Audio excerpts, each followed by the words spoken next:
No waves, no problem, my friend. My friend.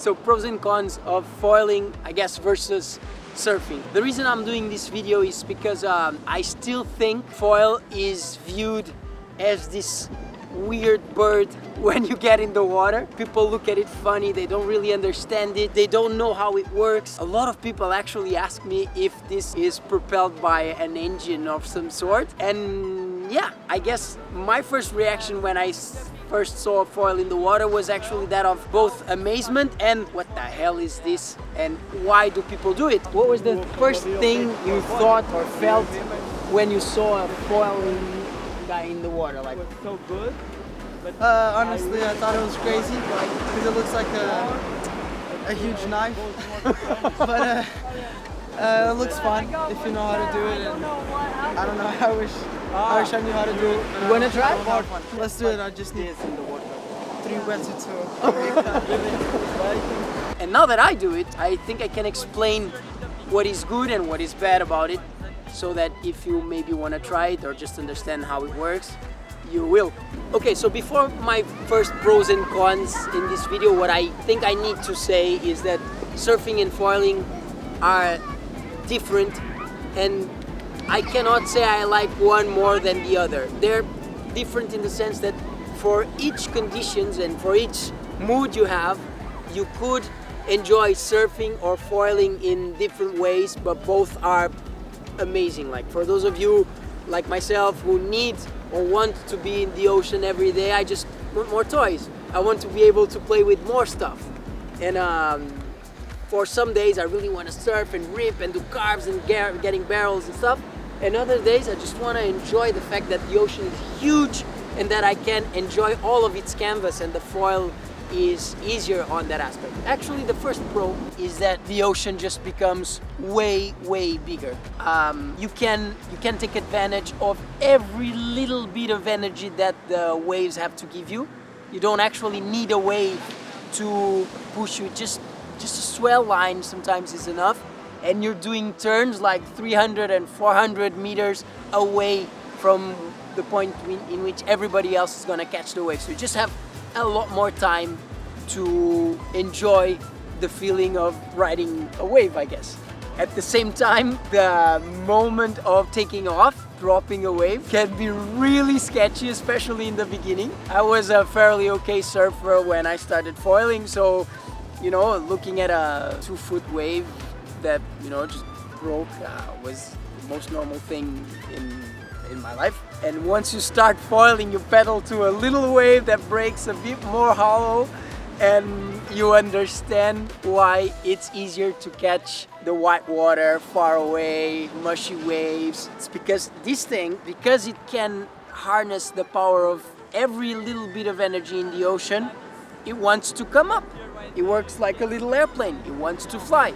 If you're going fast, if you're going in a little wave that is a bit more hollow, it will throw you overboard and you will get entangled with it. And yeah, then we come to the second con of foiling, I guess. And this is probably the biggest con of foiling.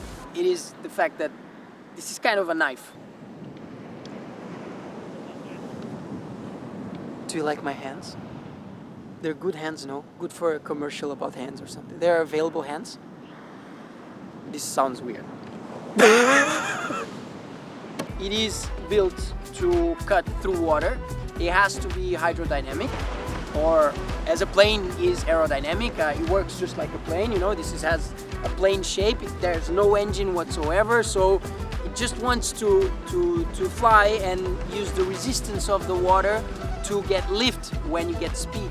But because it's so hydrodynamic, it's shaped as yeah, kind of as a knife. It wouldn't be nice to get hit by a plane, and it's just the same feeling you get when you get hit by this. It's as if you were being hit by a wing. So I guess what I'm trying to say is that it is more dangerous to get hit by this than it is getting hit by a normal surfboard, by a rail or something, because it cuts more.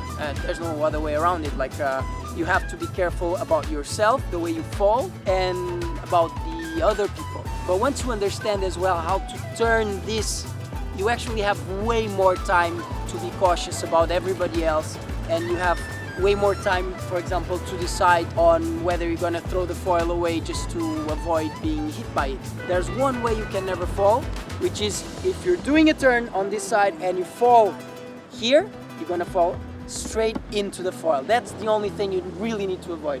Apart from that, you're kinda safe with everything. And this brings us to another pro of foiling, is the fact that lineups are getting crowded. It's getting tougher and tougher to find waves to surf by yourself and to discover a place that has no one. Usually there's a little wave, there's a million people out. Or you have to drive like 3 hours somewhere to some remote place that you don't know it's gonna work. The foiling kind of removes that. If you want, you can foil basically by yourself all the time. I don't do that because I really like coming to my normal beaches and exploring them with a foil, but sometimes you just look around the corner, there's a little white water somewhere, a surfer wouldn't even look at it. With this, you're alone and you're still having a bunch of fun. Like, that's it, the ocean becomes bigger, not just because of the fact that you can explore it while surfing, you can also explore a lot of different waves that you wouldn't even notice if you didn't have the foil goggles. The foil goggles are a thing. But you have to be wary of something. When you're searching for waves, be sure that there's like at least this amount of water above the foil, and this is risking it a lot. Like, this is an expensive thing. That's a con in itself. This is way more expensive than a surfboard. This guy may cost like 1,000 euros. So when you're searching for waves, be mindful of not be hitting this on the sand, for sure, but also on rocks. Like today I had a bunch of waves that I had to eject like really quickly to not hit the sand, and some I did hit the sand. Waves break because it's shallow. So you have to be mindful of it not being too shallow. It can be like as small as you want. It can be like this big. You'll still be able to fly. But this big means it's probably really shallow for it to break. So yeah, be mindful of that. That's a definite con. You have a big thing underneath you. It's not just a little fin. It will hit the sand. If you hit rocks, this thing is carbon, it breaks, and yeah, we don't want it. On the other hand, when you're up on the wave, you get to surf a lot more than if you were surfing with a normal board. I don't have those fancy, sexy watches that tell you how much you need to sleep and how much water you need to drink and stuff like that. But my friends do have it, say that in a normal foil session, like the one I did today, they might do like in between 5 to 10 kilometers of foiling during a section.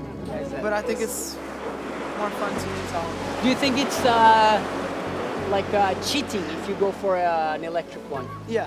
A bit cheating? Cheating. Me too. I think it's kind of, you can't. Use your strength. Imagine like if you could do that on a surfboard on a day like today, you do like at most 500 meters on a wave, and you know, like you'd be standing up 2 or 3 minutes on a surf session while you surf for 1 or 2 hours. On the foil, every wave I did today, I wouldn't say it had less than 1.5 minutes, 2 minutes. Like you're 2 minutes actually riding the wave. You catch 5 or 6 waves on the same wave. And that just means that when you start foiling, you evolve like super fast, especially if you have a bit of wave knowledge, if you have a bit of surf knowledge, you're gonna just be able to catch waves. And once you're up, every day there's a bit of evolution that happens just because you get to try stuff. You're on the board a bunch of time. I think I could go on and on about pros and cons of foiling.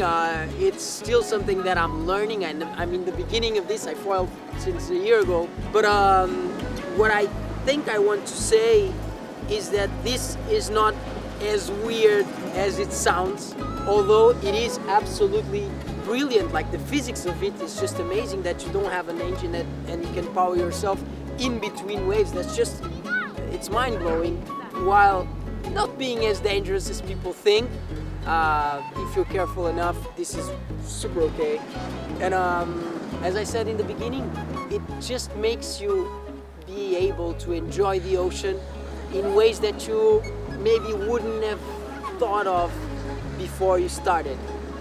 And who doesn't want to enjoy the ocean a bit more if they can, no?